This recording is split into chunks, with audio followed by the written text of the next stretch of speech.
자매님, 계시록을 한번 듣고 싶다 그랬죠? 계시록 공부하고 싶다고? 계시록은 다른 데서 듣는 것 같이 겁나는 책이 아니에요.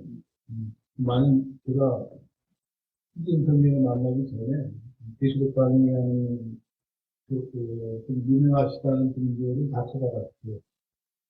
여기 빠진 사람도 있겠지만, 하여튼, 여러 목사님들 강의를 많이 들어봤는데, 대개가 성도들을 좀 뭐랄까 공포분위기로 몰아넣어요. 그래가지고 협박을 하는 그런 강의를 많이 하는 걸 많이 들었습니다. 그래서 이제 숨긴 성경을 만나기 전에 교실 강의를 하러 많이 돌아다니기도 하고 했는데 숨긴 성경을 딱 보면서 너무나 충격을 많이 받고 이게 아닌데 왜 사람들이 이렇게 하는가 의구심을 많이 가졌었는데 자매님 계시록이 별거 아닙니다. 그냥 성경이에요. 성경이고 실제로는 계시록이 이제 처음에 교육 부분이 있고 인사 부분이 있고 그다음에 본격적인 이제 환란이 들어가는 부분이 있는데 대개가 다 이제 1, 2, 3장까지는 이제 교회 소개하고 서문이에요. 4장부터가 이제 본격적인 환란이고 그다음에 진짜 환란은 후삼년 반이 이제 진짜 환란이다 이렇게 얘기하는데 아무튼 오늘 좀 도움이 됐으면 싶습니다. 오늘 본문은 계시록 13장 8절에 보겠습니다.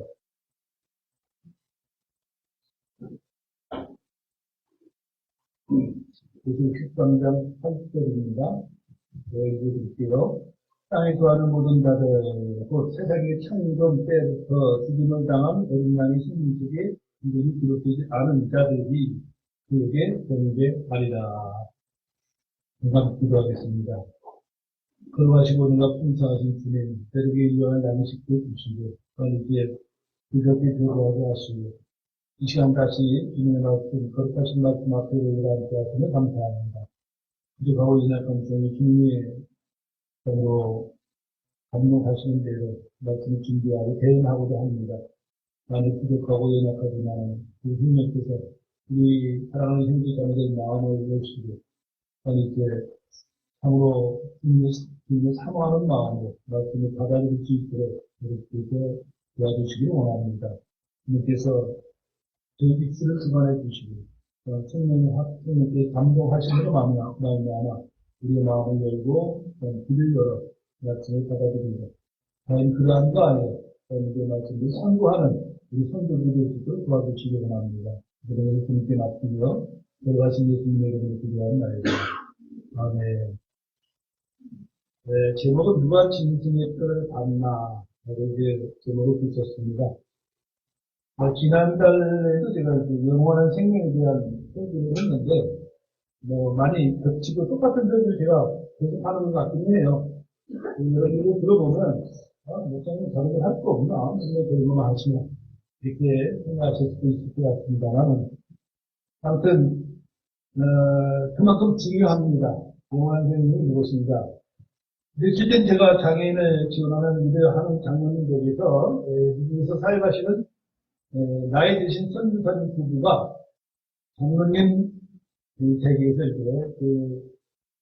장로님 부인 되시는 권사님과 또 그분의 동생 되시는 분하고 남편 되시는 분, 이제 장로님에게는 처제 대회가 되겠죠.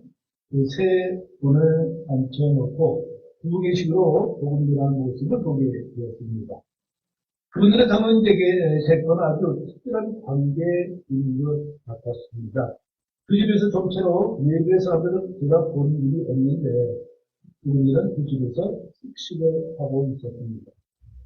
남편 선지사님이 목사님이시고 부인은 전도사라고 하시는데 그날은 남편 되시는 선지사님은 노트북과 대형 텔레비에 연결하셔서 스크린을 통역 구조를 보여주시고 이제 시각적인 문서들을 보여주시고 부인 되시는 분이 그 그 자료들을 바탕으로 열변을 토하시는 대체로 복음은 성민대로 순수하게 전하는 것 같았습니다.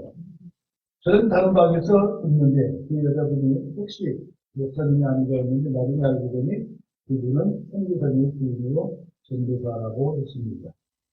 그날 그분의 주제는 영원한 생명인데 예수님 자신을 구원자로 믿으면 하나님의 자녀가 되고 영생을 얻는다는 설명을 반복해서 전하고 있었습니다.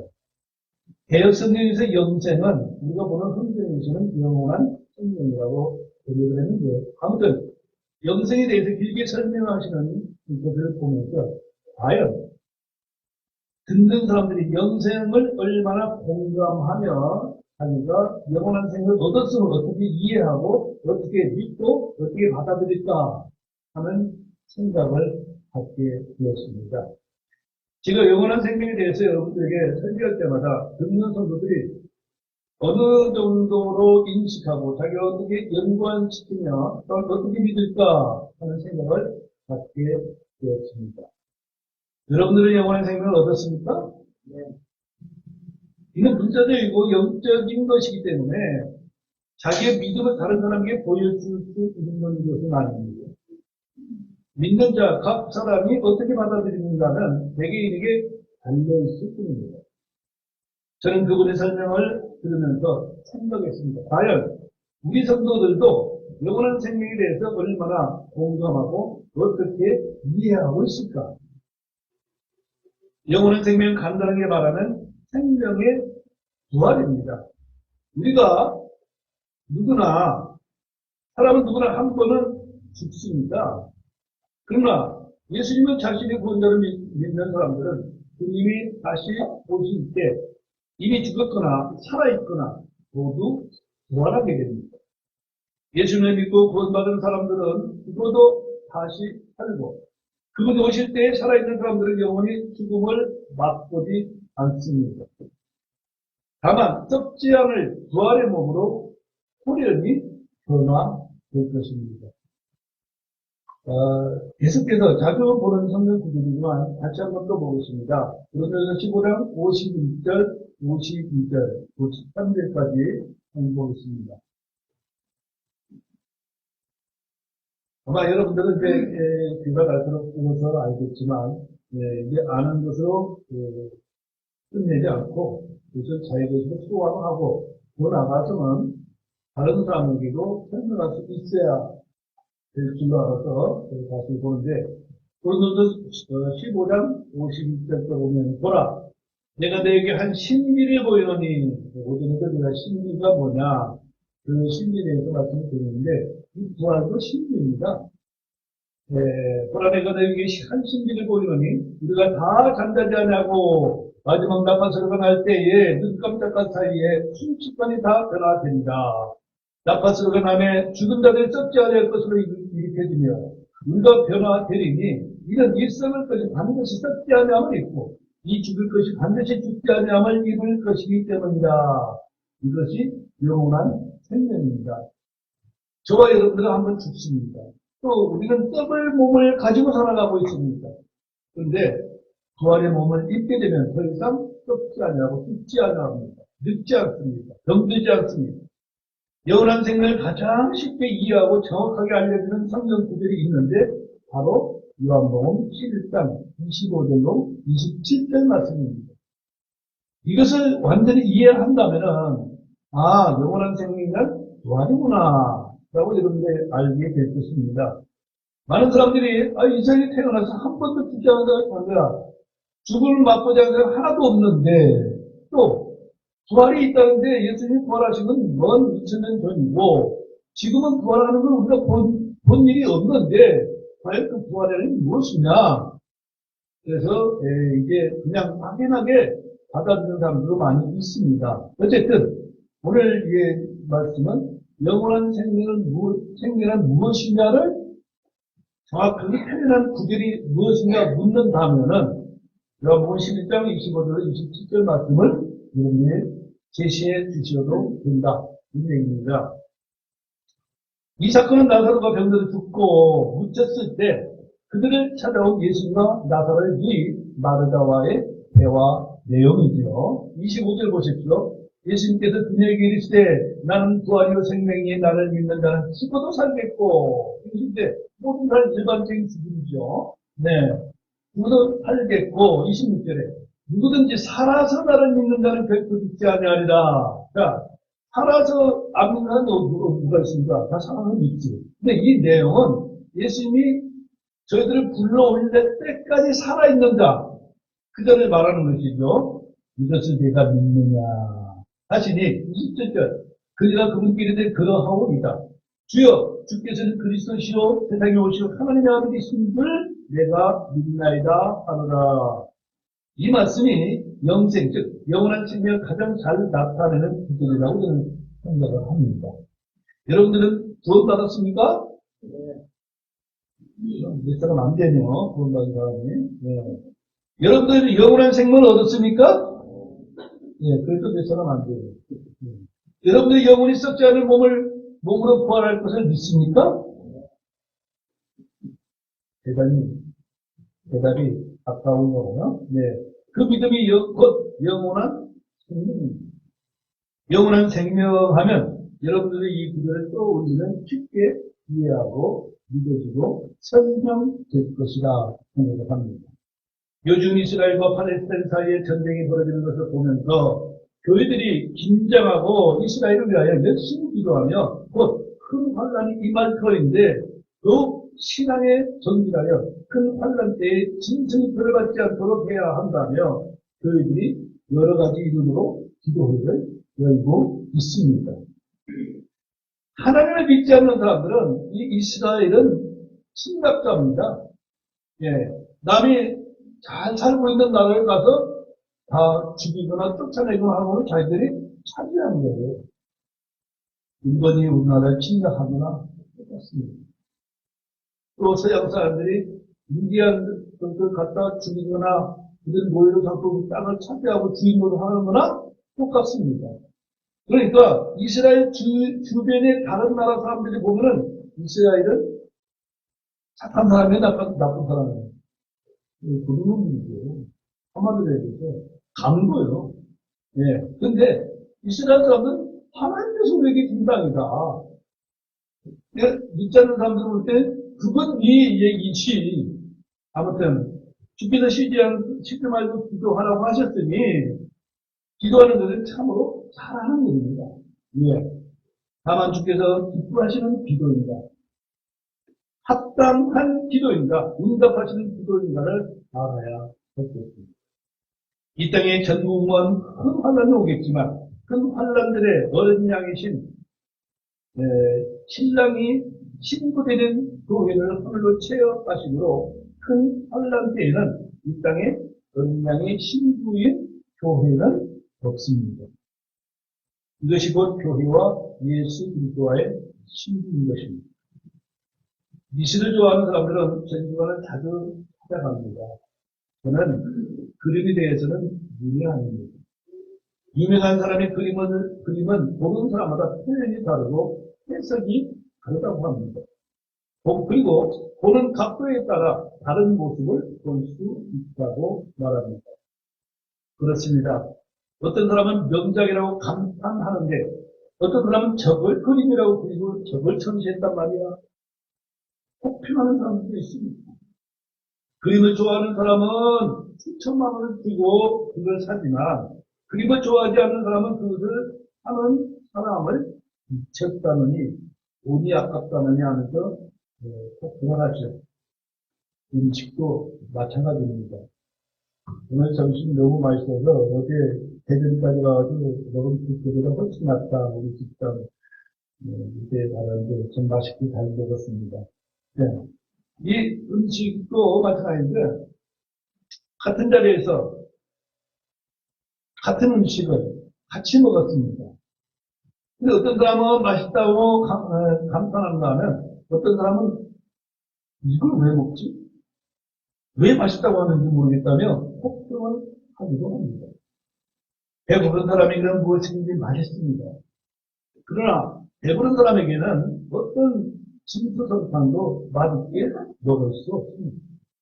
마음에 근심 걱정이 없고 평안한 사람은 맛있게 먹을 것이고 남모를 근심 걱정으로 우울한 사람은 맛있게 먹을 수 없을 것입니다. 어떤 한 사건을 놓고도 보는 사람에 따라서 생각이 다르고 해석이 다르며 기대하는 바도 각각 다릅니다. 그러나 진리의 말씀은 세월이 가고 시대가 변하고 변해서 달라지지 않습니다. 만약 진리를 다르다고 한다면 보는 사람이 다르고 그들의 생각이 다르고 그들의 믿음이 다르고 그들의 모습이 다를 뿐입니다. 그런 면에서 보면 성경을 가르치는 제 생각과 해석과 의견도 다를 수 있습니다. 이 부분은 성경을 매일 읽는 여러분이 기도하고 있는데 진리의 말씀을 어떻게 읽느냐에 달려있기도 합니다. 교회가 환란을 통과한다고 배운 성도들이 배운 대로 믿는다면 그들에게는 다가오는 큰 환란이 그야말로 공포 그 자체가 될 것입니다. 그러나 그 환란 전에 주께서 공중에 오셔서 구원받은 모든 성도를 체험하신다는 환란 전 후보를 믿는다면 큰 환란을 두려워하지 않고 오히려 기다릴 것입니다.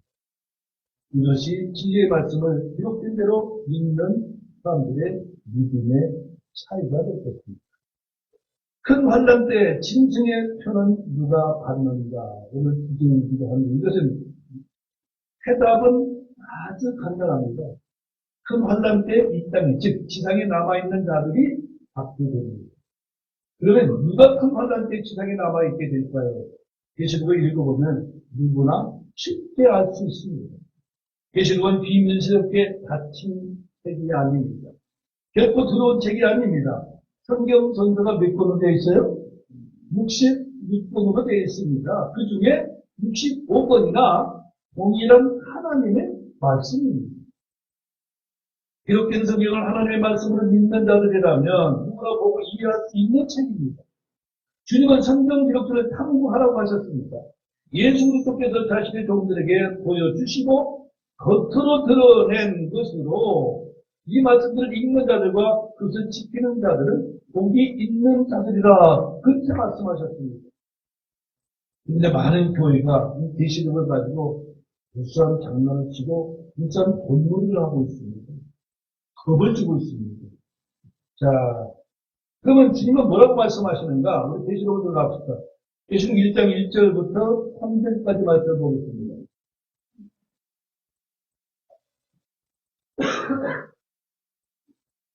계시록 1장 1절부터 3절까지입니다. 1절 보겠습니다. 예수 그리스도를 계시라. 그 전에 성경 예수 그리스도에 관한 계시라 그랬는데 관한 계시가 아니라 예수님이 직접 하시는 것입니다. 네. 예수님이 계시다. 보여주시다 있어요. 열어서 보여주시다가 계시예요. 자, 이것은 하나님께서 반드시 곧 일어나야 할 것들을 자신의 종들에게 보여주시려고 그분께 주신 것이다. 하나님께서 예수님께 주셨죠. 자, 그분께서 자신의 천사를 통해 자신의 종 요한에게 그것을 보내시고 겉으로 드러내 보여주시니. 자, 겉으로 드러냈어요? 숨겼어요? 겉으로 드러내 보여주셨어요. 2절에 그가 하나님의 말씀과 예수 그리스도의 증언과 자기가 본 모든 것을 증언하였느니라. 자, 이제 하나님은 예수님께, 예수님은 천사에게, 천사는 누구에게? 요한에게. 3절에 이 대언의 말씀들을 읽는 자와 듣고 그 안에 기록된 것을 지키는 자들에게 복이 있나니 이는 때가 가깝기 때문이라 됐습니다. 계시록을 덮어주면 안 되는 책입니다. 겉으로 드러내 보여주시는 내용입니다. 그것들을 읽고 그것들을 지키는 자들에게 뭐가 있다? 복이 있습니다. 복이 있습니다. 주께서는 이 땅에 큰 환난이 임하기 전에 공중에 오셔서 자신을 그리스도로 믿고 구원받은 자들을 채여 가실 것입니다. 낚아친다는 얘기예요. 네. 슬금슬금 와서 큰절 물어내니까 어느 날 갑자기 확 낚아칠 것입니다. 믿지 않는 자들이 믿는 자들의 인식이 갑자기 없어지는 그런 날이 온다는 얘기예요. 그래서 여러분들이 너무나 잘 아는 데살로니가전서 4장 16절로 18절까지 제가 읽어드립니다. 주께서 호령과 천사장의 음성과 하나님의 나팔소리와 함께 친히 하늘로부터 내려오시리니 그리스도 안에서 죽은 자들이면 내려나고 그 뒤에 살아서 남아있는 우리가 그들과 함께 구름들 속으로 채어 올라가 공중에서 주를 만나리라. 공중에서 누굴 만나요? 주님을 만납니다. 그리하여 우리가 항상 주와 함께 있으리라. 그러므로 이 말씀들로 서로 위로하라 하셨습니다. 이 휴거 사건이 큰 환란 중간이나 큰 환란 끝난 뒤에 일어날 일이라고 믿는다면 무슨 위로가 되겠습니까? 교회가 하늘로 채어 올라가기 전에 먼저 큰 환란이 온다고 믿는다면 환란의 징조나 주님의 공중 재림 같은 것은 하나도 기쁘거나 기다리거나 위로가 될 수 없습니다. 이게 계시록을 많이 연구한 사람들이 이제 흔히 하는 얘기가 이스라엘이 지금 일어난 전쟁을 보지 않습니까? 이 전쟁으로 인해서 이스라엘 사람들이 박해를 받게 되는 것이 이제 큰 환란이에요. 그러면 언제 일어날지 언제 어떻게 될지 모르지만 아무튼 조짐이 보인다. 그러면 환란을 통과한다고 믿는 사람들은 이 소식이 어떤 소식이에요? 네? 공포스러운 소식이잖아요. 아, 저걸 보니까 환란이 오는구나. 우리는 환란이 오는데 어떻게 해요? 짐승들은 어떻게 하면 안 받을 수 있을까? 이 고민을 한다, 이런 얘기죠. 본격적으로 이 땅 큰 환란이 시작되기 전 성도들이 어디에 있는지 계시록을 읽어보면 정확하게 알 수 있습니다. 주님께서는 사도 요한을 하늘로 불러 올려서 앞으로 있게 될 큰 환란을 영 안에서 보게 하셨습니다. 이은자매님, 이제 이 몇 구절만 읽으면 성경 계시록 다 배운 거예요. 실제 그렇습니다. 자, 계시록 4장 갑시다. 계시록 4장.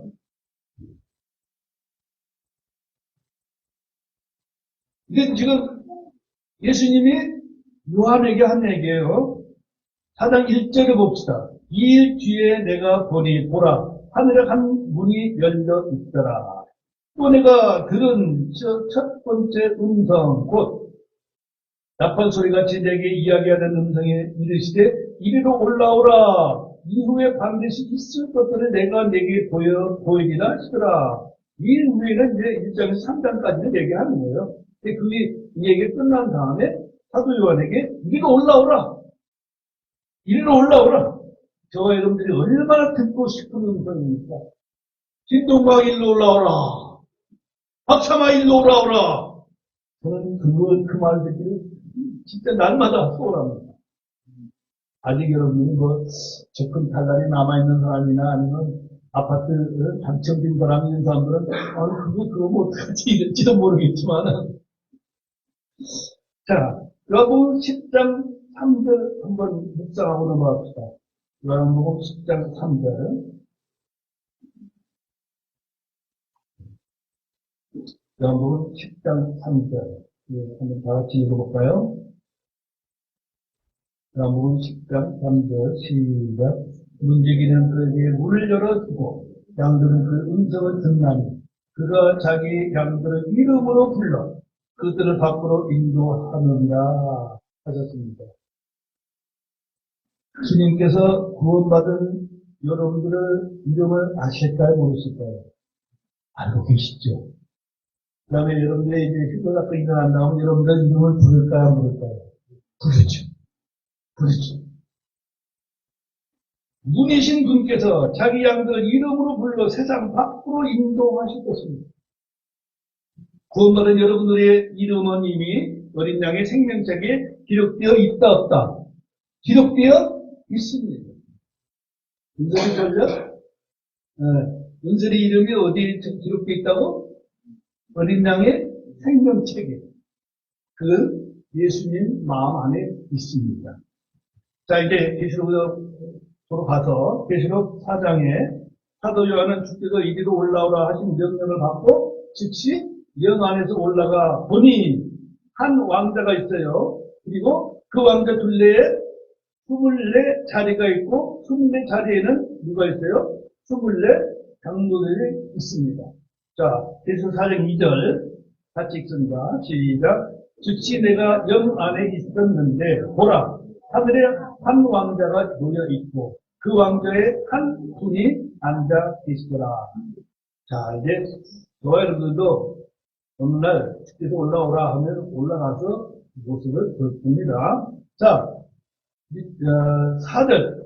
또 그 왕자 둘레에 24왕자가 24자리가 있더라. 내가 보니 그 자리에 24장로가 흰옷을 입은 채 앉아 있는데 그들이 머리에 금관을 썼더라. 그랬습니다. 사도 요한이 주께서 이리로 올라오라 하시는 음성에 따라 영 안에서 주님의 보좌 앞으로 올라갔는데 거기에 이미 24장로가 있습니다. 자, 이건 뭘 얘기하죠? 이미 피고 사건이 일어난 후에요. 주님의 왕자 둘레에 24자리가 있고 그 자리에 앉아있는 24장로가 누구냐? 주의 피로 구원받은 온 세상의 모든 성도들입니다. 하나님의 아들 예수 그리스도의 복음의 시작이다. 이 마가복음 1장 1절에 이렇게 나오죠. 하나님의 아들 예수 그리스도의 복음의 시작이다. 그 복음의 시작 이후로 구원받은 성도들입니다. 그럼 어떻게 목사님은 그렇게 말하십니까? 제 말이 아니에요. 성경이 그렇게 말하고 있습니다. 언어가 다르고 피부색이 다르고 사는 곳이 다르고 시대가 달라도 복음을 듣고 믿은 자들을 말하고 있습니다. 이들이 교회요 각각 지체가 모여 주 안에서 한 몸을 이룬 어린 양의 아내가 됩니다. 성경을 읽고 기록된 대로 믿으면 됩니다. 자, 계시록 4장에 소개된 24장로가 누구인가 고민할 필요가 전혀 없습니다. 계시록 5장으로 갑시다. 계시록 5장에서 그들이 누구인가를 자세하게 설명해 주고 있습니다. 자, 5장 8절에 그분께서 그 책을 취하심에 네 짐승과 24장로가 저마다 하프들과 향이 가득한 금전들을 가지고 어린 양 앞에 엎드렸는데 이 향은 성도들의 기도라. 9절에 그들이 새 노래를 불러 이르되 주께서는 그 책을 취하여 그 책의 봉인들을 열기에 합당하시나이다. 주께서 죽임을 당하시고 주의 피로 모든 족속과 언어와 백성과 민족 가운데서 우리를 구속하사 하나님께 드리셨으며 여기서 우리가 누굴까요? 네, 24장로죠. 왜냐하면 계시록 5장 8절에 그분께서 그 책을 취하시면 네 짐승과 24장로가 그랬죠. 그죠? 네, 24장로가. 그다음에 9절에서 왜 그들이 누굴까요? 24장로죠. 네. 자, 그래서 그들이 새 노래를 부르며 이르되 주께서는 그 책을 취하여 그 책의 봉인들을 열기에 합당하시노다. 주께서 죽임을 당하시고 주께서 죽음을 당하셨으므로 저와 여러분들이 구원을 받았어요. 아멘? 네. 주의 피로 모든 족속과 언어와 백성과 민족 가운데서 우리를 구속하사 여기에 우리가 누구예요? 24장로 24장로입니다. 10절 또 우리를 하나님을 위해 우리를 왕과 제사장으로 삼으셨으니 우리가 땅에서 통치하리이다 하더라. 자, 땅에서 통치할 때가 언제예요? 천년 왕국 때 부활의 몸을 입고 주님과 함께 이 땅에 와서 그렇죠, 그죠? 예. 자, 24장로가 누구입니까? 숫자로 말 필요가 없습니다. 누구의 말대로 구약 12지파와 신약 12사도를 더해서 24시다. 이런 건 성경 어디에도 없어요. 지어낸 말이죠. 기록된 대로 주의 피로 구원받은 모든 성도들을 말합니다. 그래서 여기서 24장로는 하늘에서 불려진 교회의 또 다른 이름일 뿐이에요. 그 24장로라고 해서 그 숫자로 할 필요가 있다 없다. 없어요. 네. 교회를 여러 이름으로 부르지 않습니까? 어린 양이 신부라고 하고 처음에 올라갔을 때는 24장로라고 불렀어요. 그때에서 24장로를 연구하는 사람이 대단히 많아요. 그걸 붙잡고. 근데 여기서는 그럴 필요가 없는 거예요. 전혀. 주의 피로 모든 민족과, 족속과 언어와 백성과 민족 가운데서 우리를 구속하사 하나님께 드려진 자들로 예수 그리스도의 피를 믿고 구원받은 모든 성도들을 일컬어서 뭐라고 합니다? 스물네 장로라고 말한 거예요. 우리 위원장의 이해가 되죠, 그죠? 예. 이처럼 스물네 장로로 불려진 성도들은 큰 환란이 임하기 전 하늘로 들림 받고 하늘에 거하게 됩니다. 지금 현재 올라가 있죠, 그죠? 예. 교회를 공중으로 채워가셔서 공중에서 주님을 만나는 것을 주님의 공중제례지라 이렇게 말하죠. 주께서 지상에 심판 들어오실 때 빌림 받았던 성도들이 같이 주님을 따라서 흑마를 타고 지상에 오게 됩니다. 이건 계시록 19장에 나옵니다만은. 자, 이제 데살로니가전서 3장 13절 봅니다. 데살로니가전서 3장 13절.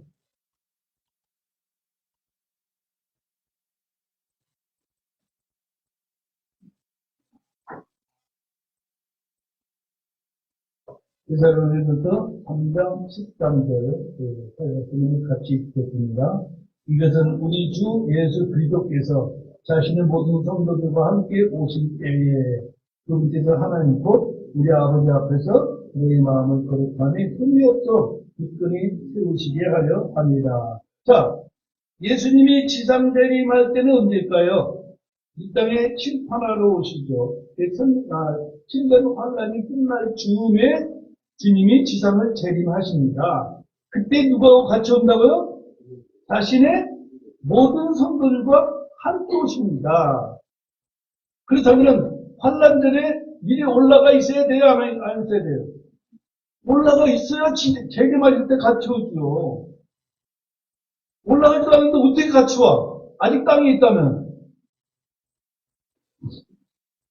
예. 주께서 지상 재림하실 때 자신의 채가신 모든 성도들과 함께 오십니다. 그러려면 성도들이 환란 전에 하늘로 채어 올라가는 것은 너무나도 당연한 일이죠.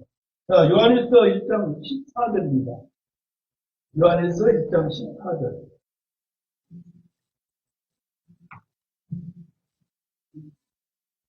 요한일서 1장 14절. 네, 같이 읽읍시다. 네? 14절이 없어요? 4절이에요?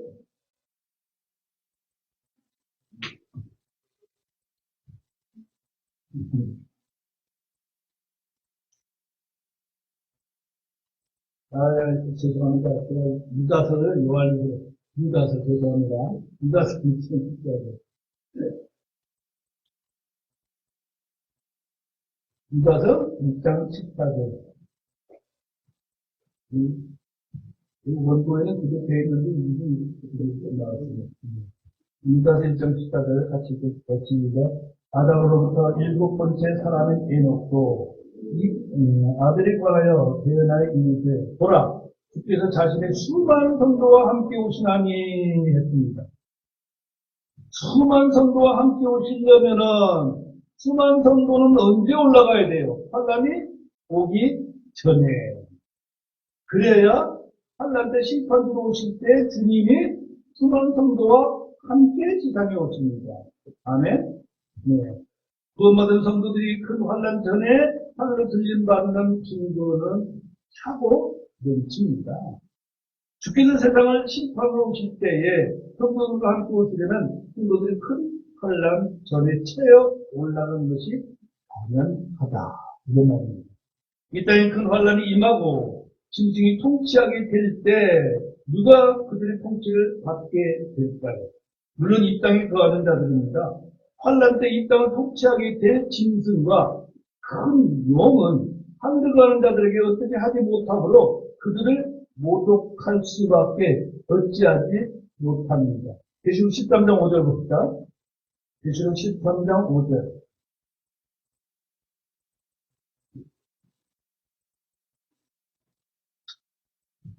자, 계시록 13장 5절 계속 읽을게요. 또 용이 그에게 큰 것들을 말하며 신성 모독하는 입을 주고 또 그에게 42달 동안 지속할 권능을 주네. 이게 이제 짐승이다 용이다 하는 거는 계시록을 읽을 때 입체적으로 봐야 돼요. 영계와 지상의 괴가 다릅니다. 근데 용이라고 부르는데 지상에서 용이 진짜 나대는 게 아니에요. 용이란 이름을 붙여준 그 악랄한 자를 말합니다. 예. 자, 또 용이 그에게 큰 것들을 말하며 신통모독하는 입을 주고 또 그에게 42달 동안 지독할 권능을 주네. 여기 42달은 후 3년 반을 말합니다. 그가 신성모독하며 하나님을 대적하려고 자기 입을 벌려 그분의 이름과 그분의 성막과 하늘에 거하는 자들을 모독하더라. 하늘에 거하는 자들을 모독하더라. 하늘에 거하는 자들이 누굴까요? 이미 체에 올라간 성도들이죠. 아멘? 예. 여기서 모독을 하나님도 모독하지만 하늘에 있는 자들도 모독하는 거예요.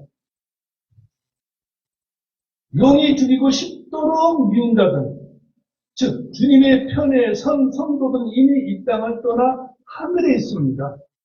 그러니까 어떻게 해볼 수가 없고 욕만 하는 거예요. 모독만 하는 거예요. 여러분들 저 혹시 밥 줬던 게 지금 찾아본다라는 말 알아요? 무슨 말이에요? 네, 듣긴 해서 이제 설명하기 좀 어렵고 왜냐? 요즘은 우리 시골에서 하는 일인데 닭하고 개하고 같이 키웁니다. 근데 그들은 옛날에는 지금같이 조그마한 애완견이 아니고 집 지키는 개들이 다 커요. 근데 이 개들이 야성이 있어요. 배가 고프면 집에서 키우는 닭을 잡아먹습니다.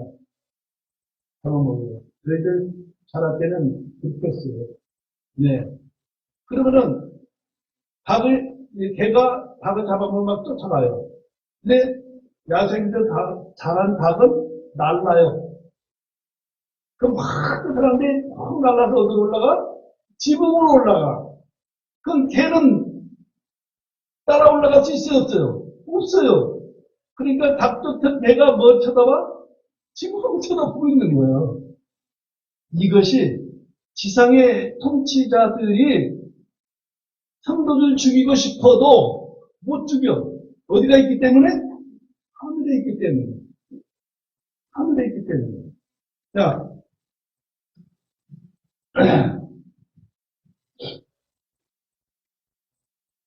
3절, 6절 읽었죠. 네. 자, 그 다음에 계시록 13장 7절 보겠습니다. 7절.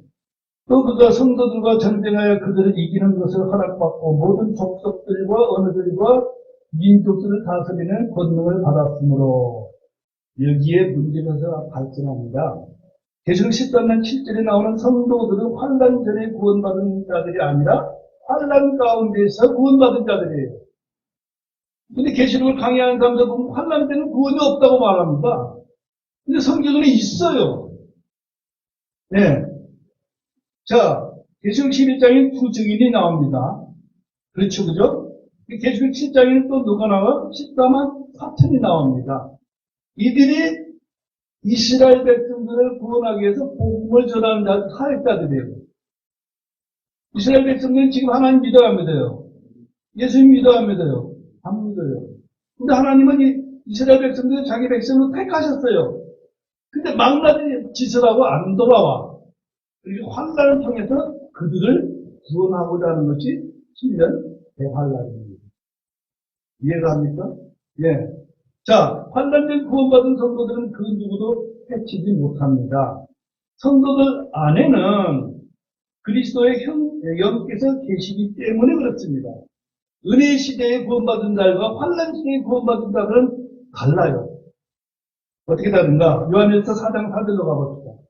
요한일서 4장 4절.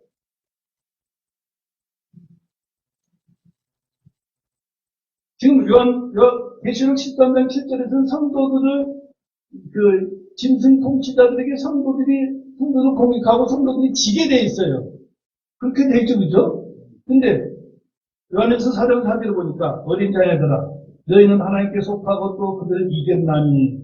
자, 세상은 이겼어요, 안 이겼어요? 이겼죠. 세상 통치자들이 우리 성도들을 건질 수 있어요, 없어요? 안 됩니다. 이겼나니 이는 너희 안에 계신 그분께서 세상에 있는 그보다 크시기 때문이라 하셨습니다. 지금 저와 여러분들은 마귀에게 지지 않습니다. 속을 수는 있어요. 하나님께서 그렇게 내버려두지 않아요. 환란전 구원받은 성도들은 믿음으로 세상을 이긴 자들입니다. 자, 한 장 넘겨서 요한일서 5장 4절로 5절. 요한일서 5장 4절로 5절. 이는 누구든 무엇이든지 하나님께서 태어난 것은 세상을 이기기 때문이라. 세상을 이기는 승리는 이것이니 곧 우리의 믿음입니다. 예수님께서 하나님의 아들이심을 믿는 자가 아니면 세상을 이기는 자가 누구냐? 저와 여러분들이 세상을 이긴 자예요. 네, 세상은 많은 사람들 구원받지 못하고 붙잡고 있는데 저와 여러분들은 복음을 듣고 예수를 믿고 구원받았습니다. 이 자체가 세상을 이긴 거예요. 아멘? 예. 은혜 시대, 즉 큰 환난 전에 복음을 듣고 구원받은 하나님의 자녀들은 세상을 이기지 못하지만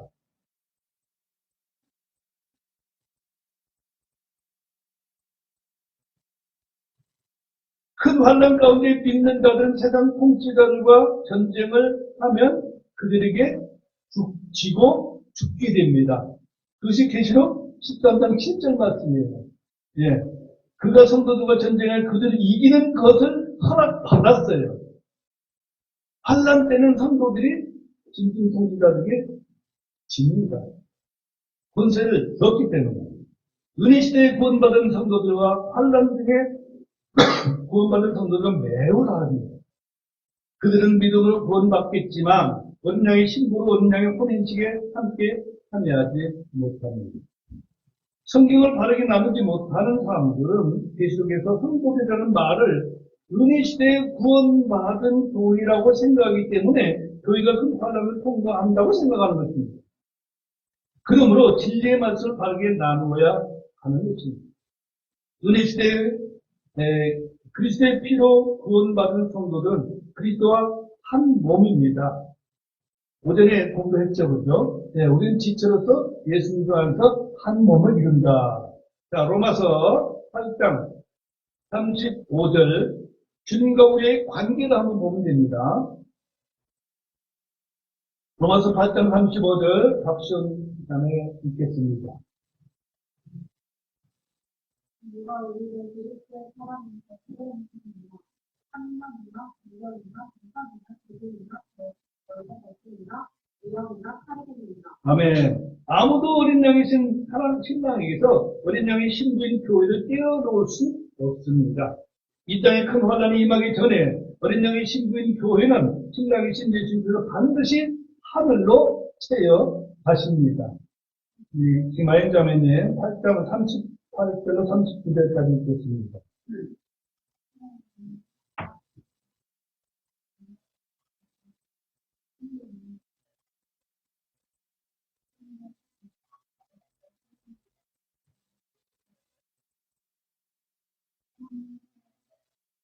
아멘. 자, 그러면 큰 환난 때 누가 짐승과 용에게 경배하게 될까요? 물론 구원받지 못하고 땅에 거하는 자들입니다. 자, 다시 계시록 13장으로 가죠. 계시록 13장 8절 보겠습니다. 손을 딱 갈피를 채우고 책갈피를 채우고 왔다 갔다 하는 글이 있는데요. 자, 계시록 18장 8절에 보니까 땅에 거하는 모든 자들 곧 세상의 창건 때부터 죽임을 당한 어린 양의 생명책에 이름이 기록되지 않은 자들이 그에게 경배하리라. 누구든지 귀가 있거든 들을지어다. 자, 예수님께서는 예수님의 모장으로 창세기부터 계시록까지 계속 죽임을 당합니다. 그래요, 안 그래요? 네. 근데 어쨌든 예수님의 어린 양의 생명책에 이름이 기록되지 않은 자들, 아는 자들은 땅에 있어요, 하늘에 있어요? 땅에 있어. 네. 땅에 있는 자들이 경배하게 되어 있어요. 그래, 안 그래요? 아까 예수 믿고 구원받으면 어린 양의 생명책에 내 이름이 기록된다. 그리고 그들은 다 하늘로 올라갔다. 그 땅에는 기록되지 않은 자들이 있는 거예요. 예수 그리스도께서 나를 구원하시고 십자가에 피 흘려 돌아가셨음을 믿고 구원받은 자는 즉시 어린 양의 생명책에 이름이 기록됩니다. 어린 양의 생명책에 이름이 기록된 자들은 큰 환란 임하기 전에 모두 채여가서 하늘에 있으므로 큰 환란 때 이 땅에 남아있는 자들이 짐승의 통치를 받으며 그에게 경배하고 짐승의 표를 받게 됩니다. 그래서 8절에서 땅에 거하는 모든 자들 곧 세상이 창건 때부터 죽임을 당한 어린 양의 생명책에 이름이 기록되지 않은 자들이 그에게 경배하리라. 여기서 그가 누구예요? 짐승 통치자죠, 그죠? 예. 이보다 더 쉬운 설명이 어디 있습니까? 무슨 설명이 더 필요합니까? 짐승의 표나 666표를 받고 싶은 사람들은 큰 환란 때 이 땅에 남아있으면 됩니다. 그렇게 받고 싶으면 주님께서 너 일로 올라오라 그래요. 아, 싫어. 나도 이 땅에서 너 통과하면서 짐승들하고 바라보냈어. 하늘로 들림받은 자들은 짐승의 표를 받고 싶어도 받을 수 없습니다. 그리고 지금은 큰 환란 때가 아니다, 기다. 환란 때도 아니에요. 네. 큰 환란 전까지 구원받은 자들은 짐승의 표와는 아무런 관계가 있다 없다. 관계가 없습니다. 괜히 욱박지르고 협박하는 그런데 협박될 필요가 없어요. 그들은 큰 환란의 짐승 통치 이전에 하늘로 옮겨지기 때문입니다. 자, 계속 13장 16절 갑니다. 13장 16절 그가 모든 자, 곧 작은 자나 큰 자나 부유한 자나 가난한 자나 자유로운 자나 매인 자에게 그들의 오른손 안에나 이마 안에 표를 받게 하고 그 표나 그 짐승의 이름이나 그 이름의 수를 가진 자 외에는 아무도 사거나 팔지 못하게 하더라. 하늘로 들림받지 못하고 이 땅에 남아있는 자들은 큰 환난을 통과하면서 굶어 죽지 아니하려면 어떻게 해야 된다? 짐승의 표를 받든지 짐승의 표를 받지 않으려면 굶어 죽거나 받아 죽으면 돼요. 네, 가난하죠. 계시록에 나오는 성도들은 이 땅에서 큰 환난이 오기 전에 복음을 듣고서도 믿지 못하다가 성경이 예언대로 흉고 사건이 일어나고 큰 환난이 임한 뒤에야 비로소 아차, 이게 진실이었구나, 그 정보였구나 하고 완전히 믿고 구원받은 자들이 환난 성도들입니다. 그들은 큰 환난 동안에 믿음을 지키다가 피 흘려 죽게 될 것입니다. 큰 환난 동안에 죽는 성도들은 환난 전에 구원받은 성도들이 아닙니다. 자, 이제 계시록 13장 10절 포로로 끌려가는 자는 포로로 잡혀갈 것이요 칼로 죽이는 자는 반드시 칼로 죽임을 당하리니 여기에 성도들의 인내와 믿음이 있느니라. 이때의 성도들은 하늘나라 간 성도들이 아닙니다. 아니에요. 네? 이들은 은혜 시대에 구원받은 성도들이 아니고 환난 성도들입니다. 자, 계시록 10장 12절입니다. 네, 여러분들이 오늘 여기서 확실하게 선을 그었으면 좋겠어요. 계시록 10장 12절. 여기에 성도들의 인내가 있나니 곧 여기에 하나님의 명령들과 예수님의 믿음을 지키는 자들이 있느니라 하더라. 저와 여러분들이 은혜 시대에 구원받은 자들이 하나님의 명령들과 예수님의 믿음을 지키는 자들이니까 우리는 예수님을 믿어요. 나의 구세주로. 근데 하나님의 명령들을 다 지키고 살지는 않아요. 거기는 율법도 포함되어 있고, 네? 자, 환난 성도들은 하나님의 명령들과 예수님의 믿음을 지켜야 합니다. 만약 우리 세대에 주님의 공중대림이 있고 큰 환난이 임한다면 지금 교회는 다닐지라도 확신 없이 미지근한 사람들은 환난이 임하면 이 정말이구나 하며 그때 믿음을 가지게 될 것입니다. 자, 15장 3절로 갑니다. 계시록 15장 3절. 하나님의 종 모세의 노래와 어린 양의 노래를 부르며 이르되 주 하나님 전능자여 주의 일들은 크고 놀라우시나이다. 성도들의 왕이여 주의 길들은 의롭고 참되시나이다. 여기에 여러분들이 다 성경을 읽으면서 구약 냄새가 나야 안 나요? 유대인들에게 해당되는 냄새가 나야 안 나요? 자, 문장의 내용들을 볼 때 유대인들이 회개하고 구약과 신약의 말씀이 기록된 구원자 즉 메시아를 믿고 돌아온 자들이 많을 것입니다. 모세의 노래와 어린 양의 노래를 부른다는 구절을 보면 알 수 있습니다. 은혜 시대에 구원받은 저와 여러분들은 모세의 노래를 부르지 않습니다. 불러요, 안 불러요? 예. 자, 16장 6절로 갑니다. 16장 6절. 이 성도라는 말 때문에 교회가 하나님을 통과한다고 믿는 거예요. 16장 6절. 그들이 성도들과 대언자들의 피를 흘렸으므로, 여기서 환란 시대의 성도들이 지금 순교당하는 장면입니다. 그때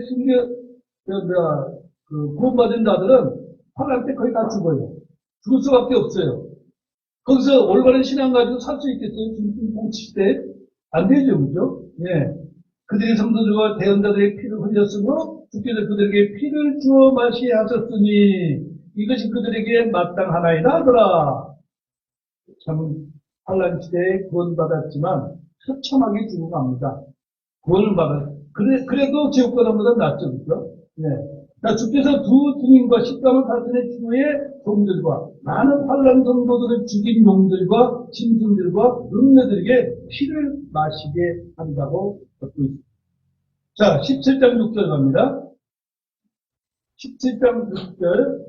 또 내가 보매 그 여자가 성도들의 피와 예수님의 순교자들의 피에 피하였으므로 내가 그네를 보고 크게 놀라며 이상히 여기니 은혜 시대에 구원받은 자들이 이렇게 순교자들이 많이 있지만은 환란 때 같이 이렇게 처참하지는 않습니다. 네. 마지막 심판 때에 환란 성도들은 피 흘리게 된 저 큰 용이요 옛 뱀이라고도 하는 마귀요 사탄이 지상대에 마시는 주와 그 군자들을 위해 죽임을 당할 것입니다. 계시록이 어렵거나 두렵거나 이해하지 못하면 다른 성경을 통해서 큰 환란이 어떤 것이며 누구에게 해당되는가 알면 되죠. 계시록을 몰라도 상관없어요. 자, 예레미야서 30장 7절로 가겠습니다. 구약성경 예레미야서 30장 7절.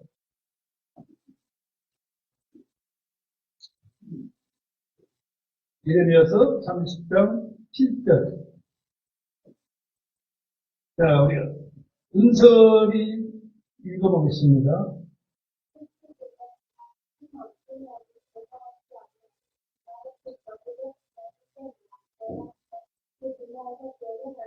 아멘. 7년 대환란을 누구를 위해서 있다고요? 유대인들을 구원하시기 위해서 있습니다. 자, 야곱, 여기에서 이 구절에서 야곱이 누구입니까? 야곱이 이스라엘 백성이죠. 네. 이스라엘입니다. 야곱을 7대 이름도 야곱을 뭘로 바꿨어요? 이스라엘로 바꿨고, 야곱의 12아들로부터 이스라엘이 시작이 되는 거예요. 예.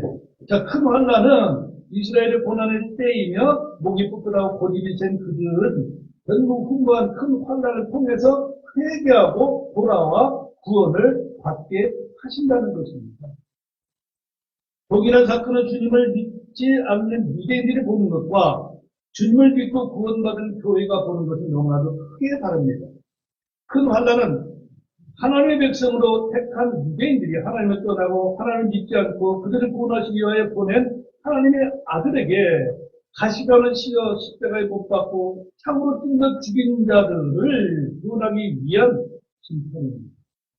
그러니 구원받은 교회가 보는 큰 환란과 믿지 않는 유대인들이 당하는 큰 환란은 너무나도 다릅니다. 자, 이제 신약으로 가서 사도행전 2장 20절.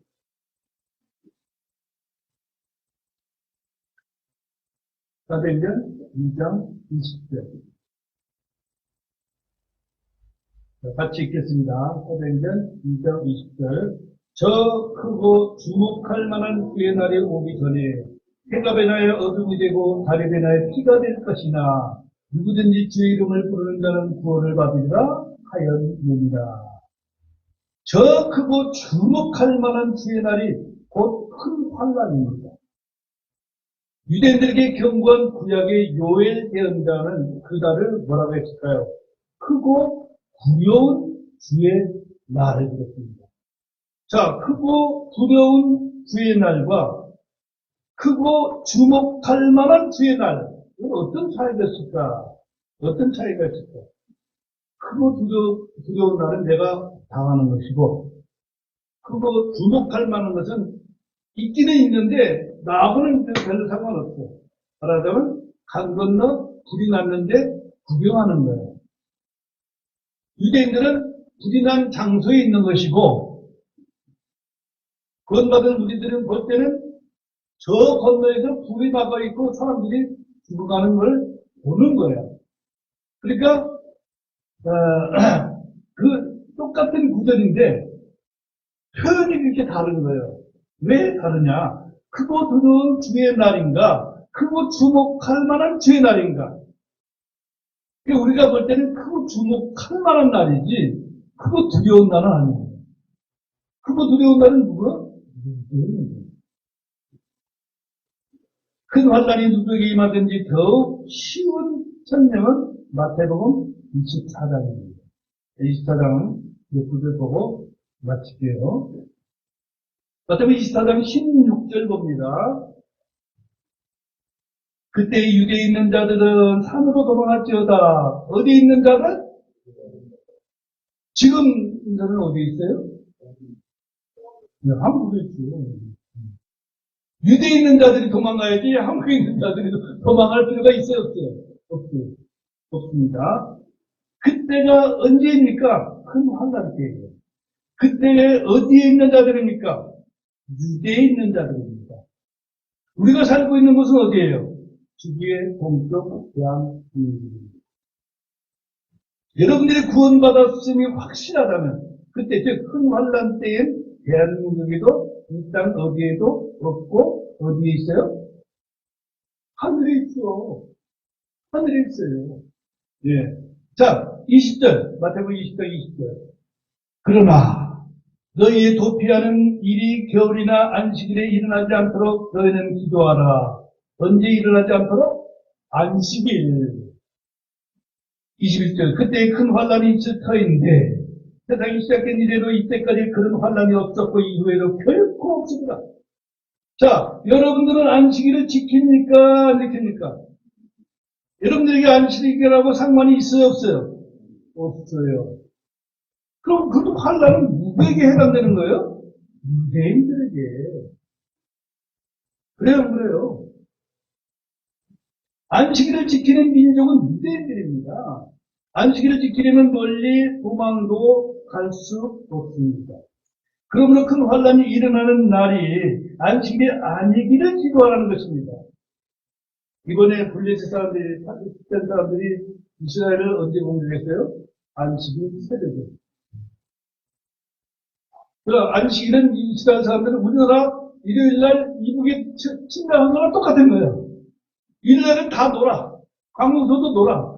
휴일이야. 안식일은 아무것도 해서는 안 돼. 근데 그날 새벽에 쳐들어왔어. 이스라엘 백성이 피해가 많았죠. 그죠? 그 이스라엘 백성이 가만히 있겠어? 안식일이 지나고 나서 어떻게 해야 돼? 보복을 해야지. 보복을. 자, 마태복음 24장만 봐도 이 환란이 누구에게 해당되는가? 너무나 뚜렷하잖아요. 그죠? 네. 그러므로 큰 환란이 일어나는 날이 안식일이 아니기를 기도하라고 했는데 이런 말씀들을 보면서도 아직도 큰 환란을 걱정을 하고 있어야 됩니까?